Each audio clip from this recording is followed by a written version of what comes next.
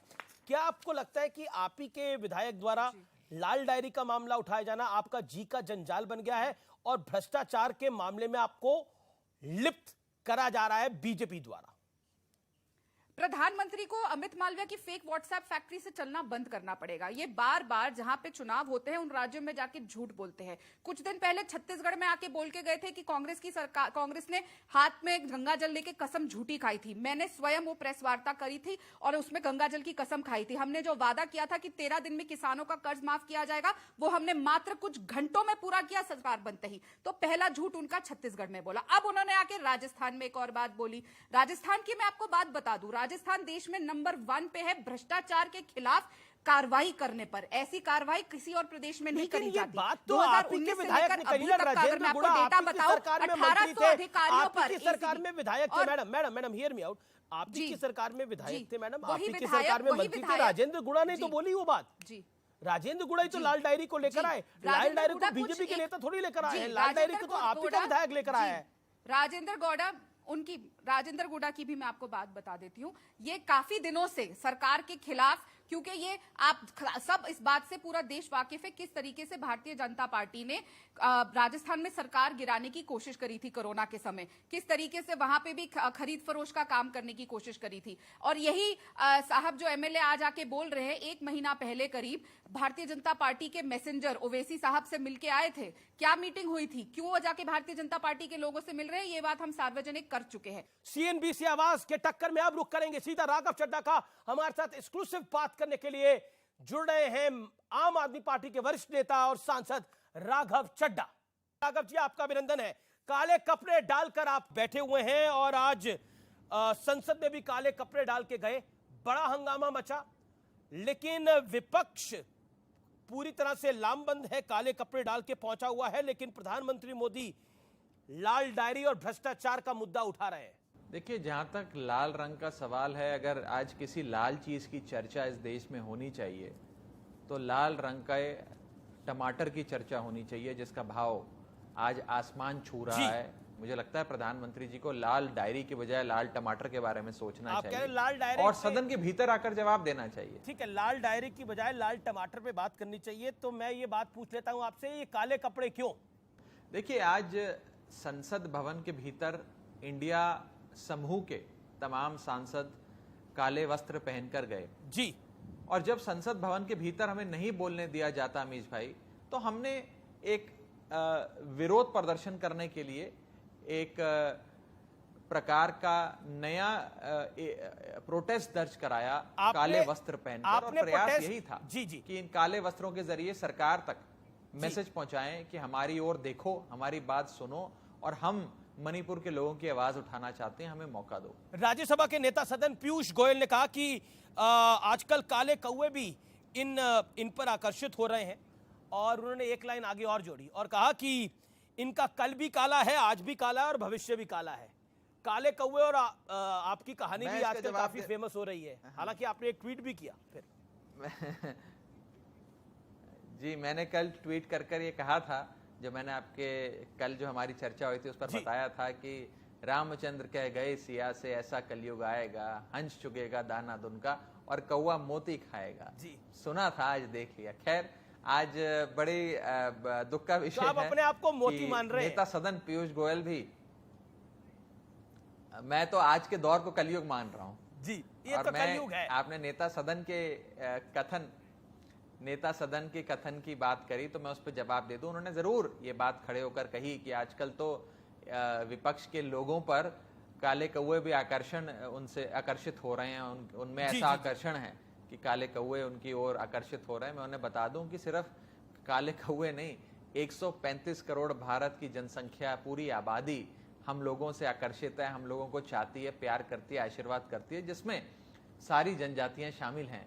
ये तो आपका दुर्भाग्य है कि आपकी ओर आजकल कोई नहीं देख रहा, हमारी ओर दुनिया देख रही है। और मैं पीयूष गोयल जी को कहना चाहूंगा कि हमारे वस्त्र काले होंगे, हमारा दिल काला नहीं है, दिल आप लोगों का काला है। प्रधानमंत्री मोदी ने आज परिवारवाद और भ्रष्टाचार पर बहुत तीखा प्रहार किया। अरविंद केजरीवाल और संजय सिंह दोनों आपके साथी हैं, एक मुख्यमंत्री हैं, एक राज्यसभा में आपके कलीग हैं।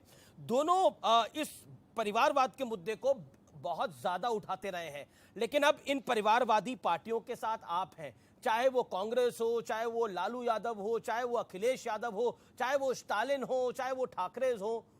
बताइए, क्या आपको लगता नहीं है कि आपका वोटर जिसको आपने एक अलग राजनीति ऑफर करी थी, वो क्या सोचेगा कि आप भी इनके साथ मिल गए? देखिए अमीश भाई, आज देश कई बड़ी चुनौतियों का सामना कर रहा है। महंगाई है, बेरोजगारी है, एक निकम्मी सरकार है, निर्दयी सरकार है, जिसने पूरे देश में आज एक असुरक्षा का माहौल फैला दिया है। देश को बचाना है तो सबको साथ आना पड़ेगा। देश को महंगाई, बेरोजगारी से निजात दिलानी है तो साथ आना पड़ेगा। प्रधानमंत्री मोदी ने कल अपनी तीसरी टर्म का भी ऐलान कर दिया और कहा है कि हम दुनिया में भारत को पहली 3 इकोनॉमी में शामिल कर देंगे अपनी तीसरी टर्म में, और ये मोदी की गारंटी है। क्या कहेंगे आप? अमीश भाई, आप बड़े विद्वान पत्रकार हैं, आप लंबे समय से राजनीति और अर्थशास्त्र से जुड़े कई बड़े मुद्दों पर, देश के ज्वलंत मुद्दों पर बहस करते आए हैं जी। आप भी ये बात जानते हैं, मैं भी ये बात जानता हूं, देश के लोग भी ये बात जानते हैं कि भारत की इकोनॉमी 5 ट्रिलियन कब बनेगी और भारत दुनिया की 3rd लार्जेस्ट इकोनॉमी कब बनेगी, वो तो एक फॉर्मूला निर्धारित करता है। हम सबको पता है कि 5 साल के भीतर भारत $5 ट्रिलियन की इकोनॉमी भी बनेगा और भारत विश्व की 3rd लार्जेस्ट इकोनॉमी भी बनेगा। ये इनएविटेबल है, ये होना लाजमी है। इसमें किसी सरकार का कोई योगदान हो, किसी प्रधानमंत्री या मंत्री का कोई योगदान है, वो ऐसा नहीं है। उसका एक सेट फॉर्मूला होता है, उस फॉर्मूले पे भारत की अर्थव्यवस्था बढ़ती जा रही है और बढ़ते बढ़ते उसने थर्ड लार्जेस्ट इकोनॉमी बन ही जाना है। तो इसमें ऐसा क्या लेकिन चमत्कार राघव ये भी सच्चाई है, ग्लोबल पर्सपेक्टिव को आप स्टडी करते हैं, यूके का क्या हाल है, यूरोपियन कंट्रीज का क्या हाल है, हमारे पड़ोस में पाकिस्तान का क्या हाल है, श्रीलंका का क्या हाल है, भूटान का क्या हाल है, अगर पड़ोस को ले लें, यूरोप ले लें, अमेरिका ले लें, हमने वहां पर इकोनॉमिक कंडीशंस देखी हैं। हमने यूके में इकोनॉमिक कंडीशंस देखी है जहां पे कई प्रधानमंत्रियों की नौकरी चली गई इस विषय को लेकर, लेकिन उस तूफान में हमारी कश्ती ठीक चल रही है। उस तूफान में हमारी कश्ती, और बड़े दुख के साथ कहना पड़ रहा है, डूब चुकी है। भारत सरकार ने, मोदी सरकार ने हिंदुस्तान को $5 ट्रिलियन की इकोनॉमी बनाने के लिए अपने लिए लक्ष्य वर्ष 2022 रखा था। आज 2022 में नहीं, 2027 या 28 में जाकर हम $5 ट्रिलियन की इकोनॉमी बनेंगे, और वो इसलिए बनेंगे क्योंकि सरकार ने देश की अर्थव्यवस्था का भट्टा बिठा दिया है। मेरा फाइनल सवाल, क्या आपको लगता है कि लोकसभा में लिटमस टेस्ट होगा सोमवार को? 2 सवालों का मेरा जवाब दें। पहला, कि क्या अगर मणिपुर में कोई गैर भाजपा राजनीतिक दल की सरकार होती तो क्या अभी तक मणिपुर में राष्ट्रपति शासन नहीं लगा होता? और मेरा दूसरा सवाल, मणिपुर में मात्र 2 लोकसभा सीटें आती हैं। अगर मणिपुर 2 लोकसभा सीटों का प्रदेश होने की बजाय बंगाल की तरह 40, बिहार की तरह 40 या यूपी की तरह 80 लोकसभा सीटों का प्रदेश होता तो क्या प्रधानमंत्री जी मणिपुर में ज्यादा दिलचस्पी नहीं लेते? बहुत बहुत धन्यवाद, आज आप हमारे साथ जुड़े, आपने अपनी बात को रखा। Thank you so much Raghav Chadha. वक्त है एक ब्रेक का, आप देखते रहिए CNBC आवाज का टक्कर। वेलकम बैक व्यूअर्स, आप देख रहे हैं टक्कर का थर्सडे एडिशन, और अब बात चुनावी सीजन में आपके साथ होते आ रहे खेल की। चुनाव जीतने के लिए पॉलिटिकल पार्टीज नई नई गारंटी स्कीम लाती हैं। हैरानी की बात यह है कि आज के इस दौर में जब एक पंखा भी गारंटी में नहीं मिलता, ऐसे वक्त में हमारे नेतागण सपने पूरे करने की गारंटी दिए जा रहे हैं। और आज मैं आपको गारंटी के कल, आज और कल के दौर में लेकर जाऊंगा, क्योंकि ये ट्रेंड हाल फिलहाल शुरू नहीं हुआ है। चुनाव जीतने का ये बड़ा हिट फॉर्मूला हो गया है जी, गरीबी हटाओ के नारे वाले दौर से जारी है। 1971 में इंदिरा गांधी ने गरीबी हटाओ का नारा देकर प्रचंड जीत तो हासिल कर ली, लेकिन गरीब और उनकी गरीबी हमेशा उनके साथ ही रही। इसके बाद 2013 से फ्री बिजली, फ्री पानी, बस में फ्री सवारी यानी फ्री वाली गारंटी स्कीम का दौर शुरू हुआ। अरविंद केजरीवाल इस फ्री वाली गारंटी के पोस्टर बॉय थे, उन्हें भी सफलता मिली, दिल्ली और पंजाब में उनकी सरकारें बन गई। लेकिन आए दिन लोग फ्री बिजली और पानी के दावों को झूठा होने का आरोप लगाते हुए मिल जाते हैं। दिल्ली और पंजाब से आम आदमी पार्टी से ऑल आउट हुई कांग्रेस ने भी उनकी राह पकड़ ली। कांग्रेस को भी इसका फायदा हुआ क्योंकि कांग्रेस कर्नाटक जीत गई। लेकिन अब कर्नाटक के उप मुख्यमंत्री DK शिव कुमार यह कहकर सबको चौंका रहे हैं कि कोई भी उनसे राज्य का विकास की उम्मीद ना रखे, क्योंकि चुनाव के दौरान जो 5 गारंटियों का वादा कांग्रेस ने किया था, उन्हें उसके लिए पैसा रिजर्व में रखना है। अब सोचिए, कांग्रेस ने चुनाव के लिए तो ऐसे वादे किए जिसके लिए फंड की व्यवस्था थी ही नहीं, और अब उन वादों को पूरा करने की कीमत वोटर चुकाएंगे। और DK शिव कुमार के मुताबिक इन 5 गारंटियों के वादे पूरे करने के लिए 40,000 करोड़ रुपए का रिजर्व रखने होंगे। अब सोचिए, वादों का बोझ असलियत में किसके सिर पड़ रहा है। अब तक आपने गारंटी का कल और आज समझ लिया, अब मैं गारंटी के कल यानी फ्यूचर की बात आपको बताने जा रहा हूं। जहां एक तरफ जनता को लुभाने के लिए अजीबोगरीब वादे किए जाते हैं, वहीं दूसरी ओर कुछ वादे ऐसे भी हो रहे हैं जिससे देश का मान बढ़ेगा, दुनिया में हमारी धमक बढ़ेगी, धाक जमेगी, विश्व की महाशक्तियों में हमें सम्मान की नजरों से देखा जाएगा। इस तरह की गारंटीज की शुरुआत देश के प्रधानमंत्री नरेंद्र मोदी ने इस बार की है। प्रधानमंत्री मोदी भी इस गारंटी वाली स्कीम में कूद पड़े हैं। प्रधानमंत्री मोदी गारंटी दे रहे हैं कि चाहे मुश्किल कितनी भी आए, मैं भ्रष्टाचारियों को बख्शूंगा नहीं। इतना ही नहीं, प्रधानमंत्री ने यह भी गारंटी दे दी है कि 2024 में फिर से उनकी वापसी होने वाली है, यानी सरकार बनी तो टॉप 3 अर्थव्यवस्था में भारत आ जाएगा। अगर उनकी घोटाले की गारंटी है तो मोदी की भी एक गारंटी है, और मेरी गारंटी है हर घोटालेबाज पर कार्रवाई की गारंटी। तीसरे टर्म में पहली 3 इकोनॉमी में गर्व के साथ हिंदुस्तान खड़ा होगा दोस्तों, और ये मोदी की गारंटी है। गारंटी वाले इस दौर में आप कौन सा ऑफर लेना चाहते हैं, यह फैसला आपका है, यह निर्णय आपका है। व्यूअर्स, आपको ही तय करना है कि कौन सी गारंटी आपके फायदे के लिए है और कौन सी गारंटी कल आपके लिए बोझ साबित होगी। विकास रुक जाएगा, डेवलपमेंट रुक जाएगी, देश श्रीलंका भी बन सकता है।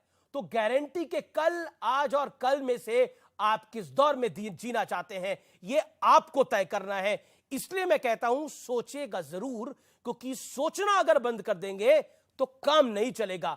इसलिए गारंटी वाले इस दौर में गारंटी कार्ड उसी का लीजिए जो फ्यूचर की गारंटी आपको दे सके। अदरवाइज नुकसान घातक है, परेशानी घातक है। फिलहाल सीएनबीसी आवाज के टक्कर के आज के एडिशन में इतना ही। उम्मीद है आज का कार्यक्रम आपको जरूर पसंद आया होगा। नमस्कार, गुड नाइट, शुभ रात्रि।